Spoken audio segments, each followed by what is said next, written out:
So, Dragon Ball Super Chapter 65, eh? Oof. I can't even begin to imagine what a dumpster fire the community were in when this chapter dropped. Now, a lot of people are expecting some kind of reaction coming from me. And believe me, you will get some reaction. But I just like to say that this is not a bad chapter by any means. It actually has more good than bad. However, like many instances before in this chapter, and when it comes to Toyotaro in previous chapters, it is executed in a bad way. And it's also honestly disheartening that a lot of the people in the community are sort of like funneling and directing their hate and directing their frustration in the wrong angle. Like, yes, there is something to criticize about this chapter. However, I feel like a lot of the people, they don't understand what element to criticize. It's like, yes, a lot of people could come up with the argument that there is something wrong with this chapter, but not many people can be convinced because your argument can still be wrong, but that doesn't mean that the chapter is not bad. For example, you can order a pizza, okay, and you can eat that pizza and it can be like, oh, this is a shitty pizza. Someone might ask you, why is it a shitty pizza? You're like, oh, it feels like it has a lot of butter in it. And people will be like, oh, there's no butter in pizza. It's like, yes, your argument isn't correct. There's no butter, but the pizza still tastes bad, you know? And this is the same thing about this chapter. And why people's frustration is justified. And I will walk you guys bit by bit. We'll start from the beginning, and then we'll get to the scene where shit happens. Okay, so we begin the chapter with Krillin holding the senzu bean bag and commenting how Goku's mopping the floor with Moro. And to our dismay, Krillin mentions that he has the senzu beans with him. Like by now, as soon as Krillin sees Goku winning, he should have just swallowed the whole sack and gave Goku the finger. But no, seriously. We then see Goku extending his hand, and I really love how Toyotaro is drawing different shots of Goku. It feels like the whole chapter is dominated by his presence, like you see different angles of him. Goku here either uses some sort of telekinesis, or just generates a strong wave generated from his ki to disintegrate the rubble and rocks into ash. Goku in badass fashion tells him to get up. As soon as Moro gets up though, Goku instantly appears before Krillin. And I also love how cold Goku looks here, like he's not even facing Krillin. Probably because he's ashamed about what he's gonna do. No, seriously. Goku of course snatches the senzu beans and appears before Moro. Goku strikes a deal with Moro. He tells him he will spare him if Moro promises to just give up and surrenders himself. Now, a lot of people have been directing this their frustration to Goku over here, being like, oh, Goku's such a dumbass, Goku, you're stupid, how could you, Goku, do this, what the hell, Goku, blah, blah, blah. But you know, this is actually not bad. This is not the bad thing about what Goku does. Goku giving villains ultimatums, or giving them the option, giving them mercy, is a theme of his character. It's a theme of like of mercy. Like Goku's shown mercy to a lot of characters before. He's shown mercy to Vegeta. He's shown mercy to Frieza. He's shown mercy to Piccolo. A lot of his enemies before him that he showed mercy, most of them became friends. Like even Kid Buu, who's basically pure evil. When Goku killed him, he told King Yama. Yes, he told King Yama himself. He's like, you know what? I want you to bring this bitch ass, reincarnate him, so I can fight him again. So even Kid Buu, even people he has been who he has defeated, he has pleaded to have a rematch with them. So Goku offering villains the option of mercy is something that I want to like to be changed. However, the execution of how Toyotaro does it is mind-numbingly stupid. Like, it screams that I want to make this arc longer, but I don't know how to do so I'll just make characters act stupid. Which isn't the first time. You know what it is? It's the redundancy. Goku gives mercy to enemy? Check.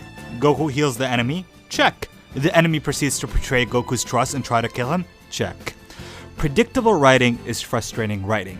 Now, I'm pretty sure that you probably watched somebody play, like some sort of playthrough, whether it's like a Mario Maker playthrough or any kind of playthrough you've watched. And your favorite Let's Player who's playing the game that you like so much, you support, you're subscribed to, keeps doing the same mistake over and over again. He keeps falling in the same pit over and over again. Trust me, it's gonna get to a point where you just come out of your seat and just yell at the screen. Or maybe let's say you don't watch, you're a big boy, you don't watch Let's Players. Let's say you're a big man, you watch sports, okay? You're a big boy. You're watching your favorite sports, you're watching basketball, you're watching football, whatever it is. And your favorite player, or one of the players that are in your team, keeps missing the shot. He gets in all the positions. He's doing so good, like he's having such a great game. But when it comes to finishing, he doesn't finish his dinner. It's gonna drive you mad, isn't it? It's similar to this. It drives you freaking mad because it's so fucking predictable. Don't tell me otherwise. Don't try to tell me, oh, well, the themes of this manga arc, it has Moro, whatever. Dude. Just chill, okay? Daddy, chill.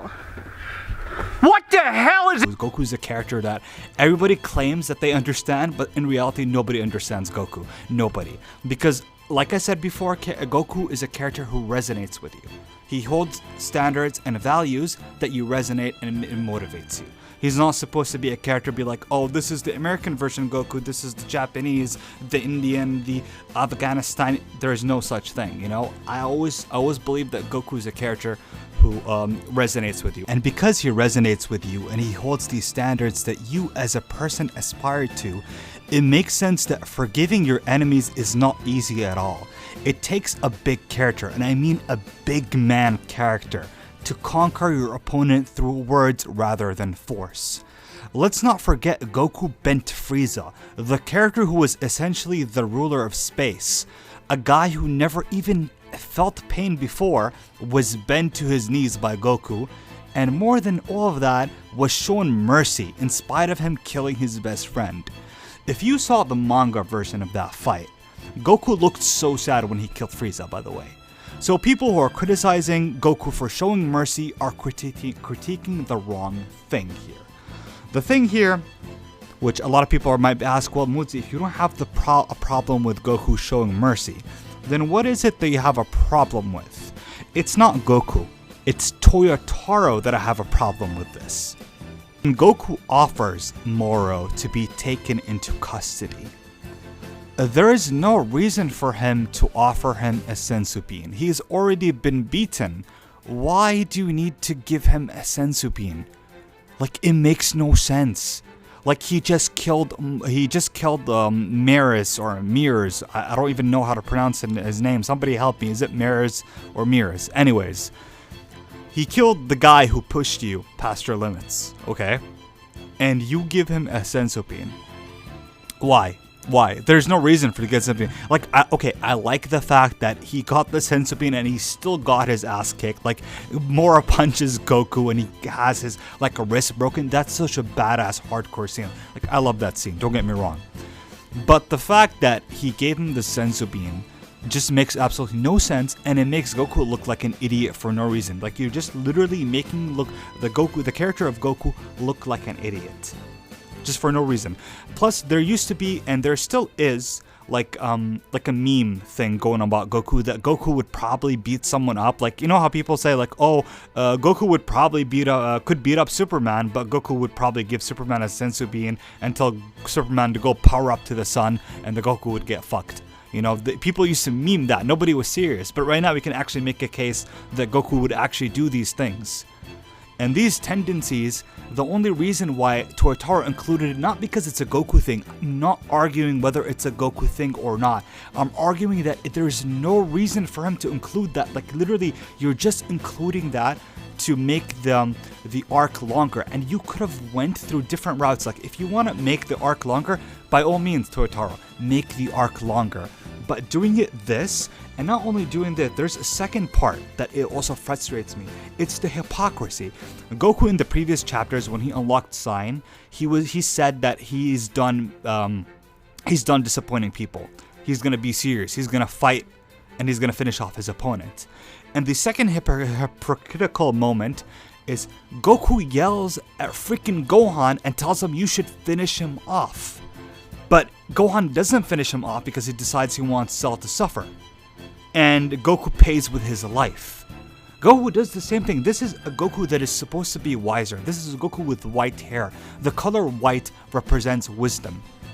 So for you to shit on that character and make him like part of Goku, he's not only supposed to like develop in a physical way, he's also he's to develop in a mental way.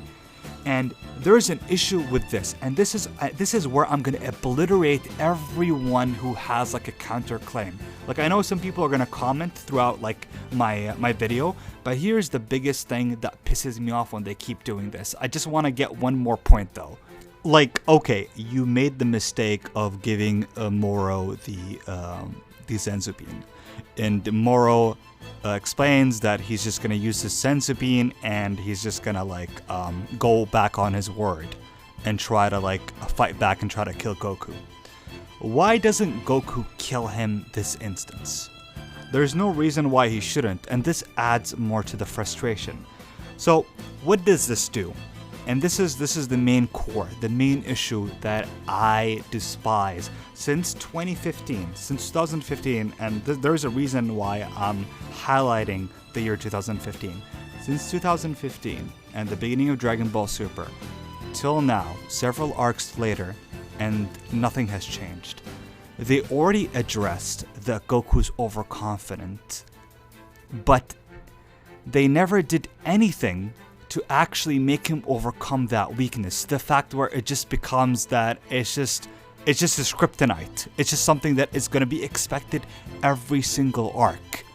Like, this is such a bad trait. Like, Goku was overconfident back in Dragon Ball Z, but it never really, like, it was never really a huge problem. It was never really something that used to be addressed. Like, it was something in the background lurking. Like, you could probably make like a character analysis of the Goku in Dragon Ball Z and say for sure that Goku is overconfident and he's sort of like, he is the reason why a lot of the problems happened. Like, Dr. Gero, he let Dr. Gero live, and Dr. Gero went to the androids and basically fucked Trunks' timeline. Like, everybody's suffering in Trunks' timeline because Goku decided to let Dr. Gero live.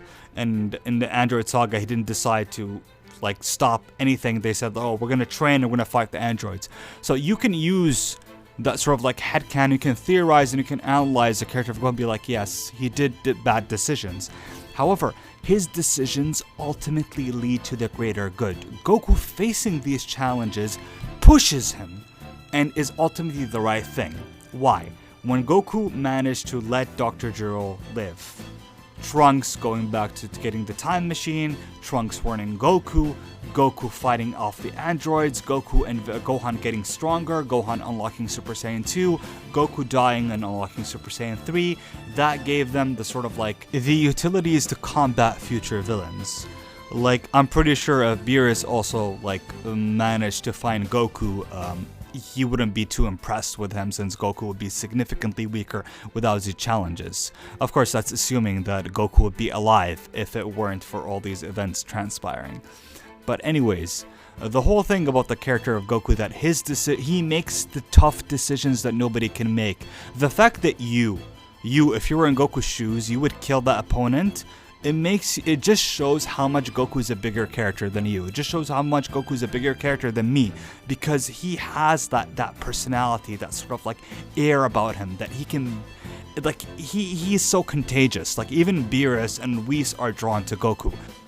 Like, you can even say that Goku sort of changed the character of Beerus, and Goku changes a lot of people around him. All these people around the circle of Goku, Tien, Vegeta, Piccolo, Beerus, all these characters, like, they changed because of Goku's character. So even if you want to criticize Goku's character, some of the decisions that he did, it's because you don't really understand what the character of Goku represents, which is fine. You can still criticize him regardless. He's not, like, I know people say that he's not the best father. Yes, he's not a good father, but he's also not a bad father, if you know what I mean. And I can explain that in a later video anyways. So the thing about what Toyotaro does here is that they're addressing an aspect of Goku's character, but they're not doing anything to fix it. Like, this is something that is occurring seriously every single arc, and it just makes Goku look like a bad character. Dragon Ball Z, and I can debate you till the end of time that Dragon Ball Z Goku is not the same as Dragon Ball Super Goku. Okay, maybe fundamentally, maybe there are some fundamentals between them, but Dragon Ball Super Goku is sort of like a meme. It's sort of like the stereotypes. It's like you're taking the stereotypical aspects, roid them up, give them steroids, and that's what you get in Dragon Ball Super Goku. That's what it is.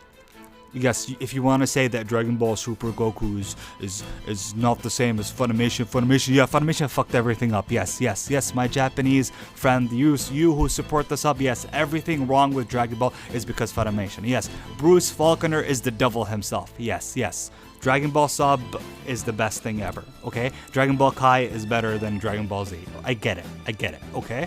Relax. Okay, so one more point. Even when Goku breaks Moro's hand, I like the fact that Goku just turns off his Ultra Instinct and just goes on his knees and he talks to Moro. This establishes complete dominance. Like, I don't know, this is literally like you in a fighting ring and you're just giving your back to your opponent. That's how confident you are over the situation, which is fine. I love it. It's a badass scene. I like that Goku turned off Ultra Instinct and he's like, yo, you're actually a really strong dude. I would love to punch you again someday. That's such a Goku thing. And this is one of the things that I think Toyotaro does brilliantly in this arc. And a lot of people have been funneling their frustration over this. Like, oh, Goku, why is he doing this? He's so stupid. No, actually, this is such an alpha male thing. You wouldn't get it because you're such a beta male. You wouldn't get it. But alpha males, trust me, they get this shit is like badass. But what's not badass is that Whis tells Goku you should finish the job. And fool me once, like, shame on you, fool me, like, I guess, fool me twice, shame on me. And Goku was fooled way too many times and he should just finished it, but Toyotaro decides to make it longer. And he did it he executed it in such a horrible way. Like, you didn't need to go through all of that. Like, you could have just fixed it by making Moro realize that he had his hand way before, no senzu bean. Just when Moro got his hand broken, let's just say this chapter, Moro punches Goku, okay? Moro gets his hand broken. Moro starts, Goku starts talking to Moro and telling him, giving him the option that whether he should want to die or get captured. But Moro says, no, fuck you, I don't want to. And then Goku says, I will kill you, but Moro then finds the hand. I will be more, inclined to go with that route. However, the way he did this, it's just a mess, and I don't like it. And I don't appreciate anyone who's trying to defend this, honestly. I'm not saying that I will go and debate everyone under the sun for this. Like I said in the beginning of this review, I have no problem if Toyotaro wants to extend the length of this manga chapter. Maybe Toriyama told him, maybe Toei Animation called him up, be like, yo, we're gonna kill your firstborn child if you don't continue this arc for another 2 chapters. Maybe that happened. But it's just the way he executed this is just unforgivable for me. It's not the thing that Goku is a dumbass character and it's Goku's decision, but it's ultimately the way that it was executed. And a lot of people don't understand that. A lot of people like to be like an apologist about like everything, and it's fine to be an apologist. In fact, it's so easy to be an apologist rather than having the ability to critique something, because having the ability to critique something will actually have you turn on your brain, you know, a little bit. But like, in fairness, like I've said, there are some facets that I enjoyed about this manga chapter. Ultimately, it's more good than bad. But I just don't like how the Sensubin scene just doesn't really add or take or give anything to the manga chapter. We could have had the same results. We could have had Moro fuse with Earth, but it didn't need to have the Sensubin scene. Like, okay, let me tell you this. If you're someone who still wants to defend, oh, the Sensubin makes sense, the Sensubin is the greatest scene of all time, like, this is like a Dragon Ball classic, let's say that that's what you think, and you think the sense of being is justified and it makes sense, and the whole arc is trying to like funnel and pour into that scene, like from the beginning conception of the very first chapter of Dragon Ball to chapter 600, I don't know, whatever, like when chapter, like it was all to that sense of being scene, like it was all leading to that point. Let's just say that, okay? Was it necessary? Let's make a poll and have people vote on it and be like, yo, hey guys, should I include a scene where Goku tries to give Moro a senzu bean? I'll tell you, 90% of people will say no. So why are you defending it? Why are you defending bad writing? This is not Toyotaro's first instance of bad writing. He has some good writing shit, but why are we pretending like this is good writing? Are we just trying to like, are we in the business of just trying to like have different ideas than everybody? Are we just in the business of trying to be like sound smarter than everyone else? Are we in the business of just trying to be different, be edgy? Everybody's wrong, I'm the smartest in the room. Sometimes bad is bad. You don't have to eat like a shitty pizza, like I said, and be like, oh, it's shit. No, you don't have taste. Well, most people think this pizza is bad. 9 out of 10 people think it's bad. You think it's good. It's still bad because prospectively, more people will think it's bad. You know? Again, it is subjective. But subjectively, most people would subjectively view this as bad writing. And like I said, it is bad writing because they keep showing you the problem, but they're not addressing it. If it's a problem, you need to address it. Dragon Ball Z never showed you that this was a problem. It was always something that was looming in the background. So these are two major differences. So please, in the comments down below, I hope you watch the whole video before you start to write your own like piece and try to counterclaim what I say, because I really do not want to. You know what?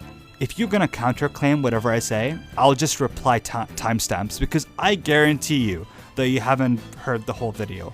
So I'll just put timestamps. I'll be like, yo, this timestamp. And if you try to give me another comment, I'll just reply to you with another timestamp. Because trust me, you don't want to push me to make another video, because it will be very difficult for you to tell me that this is not bad writing. Okay, it's not a bad manga in general, like the chapter, but just this instance, I thought it was very shit, and there is a reason why a lot of people hated it. Like there is a big reason why a lot of people hated it, like for good reason. So, yeah. I'm not gonna say anything more else. I enjoyed this manga. This is great, and there was so many great things in it. And I hopefully next manga will, I think, is it the, I don't know if it's the finale, but I'll try to give you guys a really great review next time, hopefully. But yeah, this was Moodzy, and I'm gonna sign off. So peace, guys.